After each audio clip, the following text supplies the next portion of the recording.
자, 우리 이제 한번 요거를 한번 살펴보도록 할게요. 조금 전에 말씀드렸듯이 이제 교육 격차라든가 학교 안전 교육에 대해서도 말씀을 드렸는데, 자, 창의 인성 교육 기본 방안이 우리 예전에 한번 있었죠. 요것도 한번 좀 보도록 하겠습니다. 자, 우리는 추진 배경만 오늘은 이제 살펴보는 거기 때문에 요 내용을 가지고 어떻게 작성됐는지를 한번 보도록 하겠습니다. 물론 이제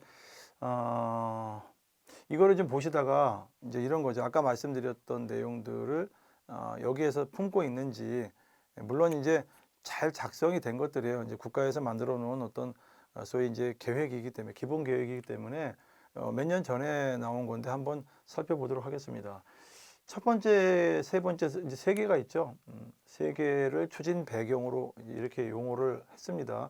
그리고 두 번째는 이제 기본 방향 해놓고 이제 개념도를 했는데, 이렇게 해도 되고, 이제 이것도 전체가 다 서론 부분에 해당이 되죠. 이렇게 넣는 경우도 있고, 추진 배경 끝난 다음에 창의 인성과 관련해서 뭔가 그럼 그동안의 어떤 현재 상태, 실태를 분석하는 내용도 있을 수가 있는데, 여기에는 이제 가장 기본이 되는 내용들만 한번 담아봤어요. 보면 이런 내용이 있죠. 자, 우리가 아까 전에 얘기했던 게 가장 창의 인성 교육에서 이제 현재 2015 개정 교육 과정에서는 지금 이거를 뭐 집중적으로 얘기하지 않지만 우리도 2015 개정 교육 과정도 창의 융합형 인재라고 얘기를 하죠.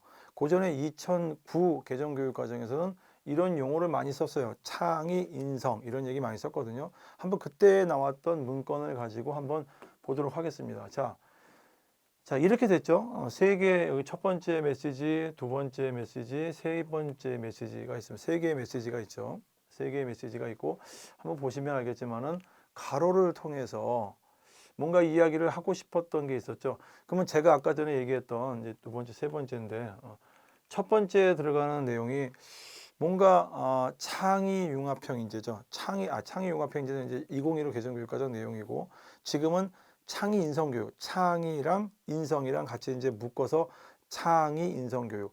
근데 사실 인성교육만 떨어뜨려 놓고 얘기한다면 별도의 기본 계획이 있습니다. 인성교육 기본 계획이 있는데 각 시도교육청도 있죠. 근데 이제 앞에다가 창의 인성 이렇게 붙인 겁니다. 그래서 한때 이게 굉장히 여러 가지 어떤 이야기들이 많이 나왔던 때가 있었어요.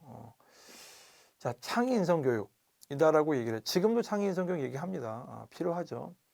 그러면 내가 만약에 담당자가 돼서 이 창의 인성 교육을 지금 추진하려고 합니다. 추진하려고 했을 때 다른 내용보다 아까 전에 추진 배경, 이걸 추진 배경이라고도 할 수도 있고, 근데 지금 같은 경우는 뭔가 이 일을 창의 인성 교육 기본 계획을 추진하기다라고 의지를 밝힌 거기 때문에 자, 이거를 하기까지의 배경을 얘기를 한 겁니다. 물론 이제 여러 가지 경과 조치 이런 거는 얘기를 하지 않고, 자, 여기에 들어가는 내용은 소위 말해서 우리가 아까 전에 얘기했던 소위 Y에 해당하는 내용이겠죠. 서론 부분입니다. 서론 부분 중에서도 우리가 이제 기획안 작성할 때 가장 기본이 되는 내용이죠. 그러면은 여기서 이제 한번 이제 분석을 해보는 겁니다. 분석을 해보면 물론 이게 여러 가지 그 당시의 시대적 배경, 뭐 시대 배경 또는 자료들이 있고 데이터가 있으면 그걸 기반으로 해서 나왔다라고 가정을 하는 겁니다.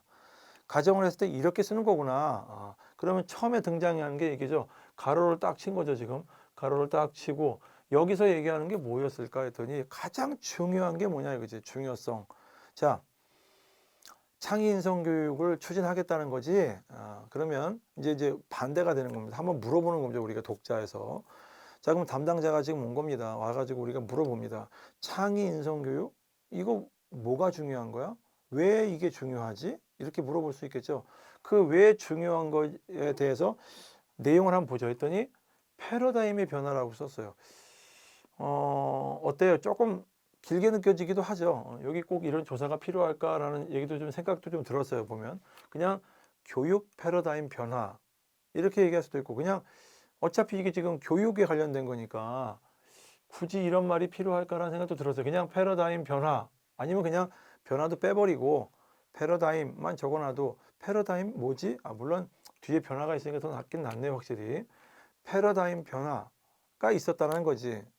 이게 제일 중요해. 이게 중요하기 때문에 창의 인성이 자 패러다임이라는 건 한 번에 변하는 게 아니죠. 여러분들 패러다임이라는 건 그 당시에 많은 사람들의 생각과 이념과 뭐 이런 것들이 집약되어 있는 어떤 문화적 현상 같은 거잖아요, 보면은. 패러다임이 변하려면은 굉장히 오랜 시간 걸쳐서 여러 뭐 어떤 움직임들이 일어나다가, 물론 이제 패러다임이 여러 단계를 거치다가 어느 순간에 패러다임이 쑥 하고 변화가 되는 경우가 있죠. 근데 굉장히 오랜 시간이 걸리는 게 맞습니다. 그런데 패러다임이 변화가 됐대요. 자, 여러분들이 이제 물론 이제 어떤 대학의 교수가 유명한 저명한 사람이 뭐 글을 쓰건 또는 국가의 어떤 문건이건 아니면 뭐 보고서건 간에 사실은 약간 비판적인 시각에서 볼 필요도 있죠. 무조건 다 수용하는 건 아니죠. 우리 이것도 한번 비판적인 게 아니라 한번 분석을 해볼 필요는 있죠.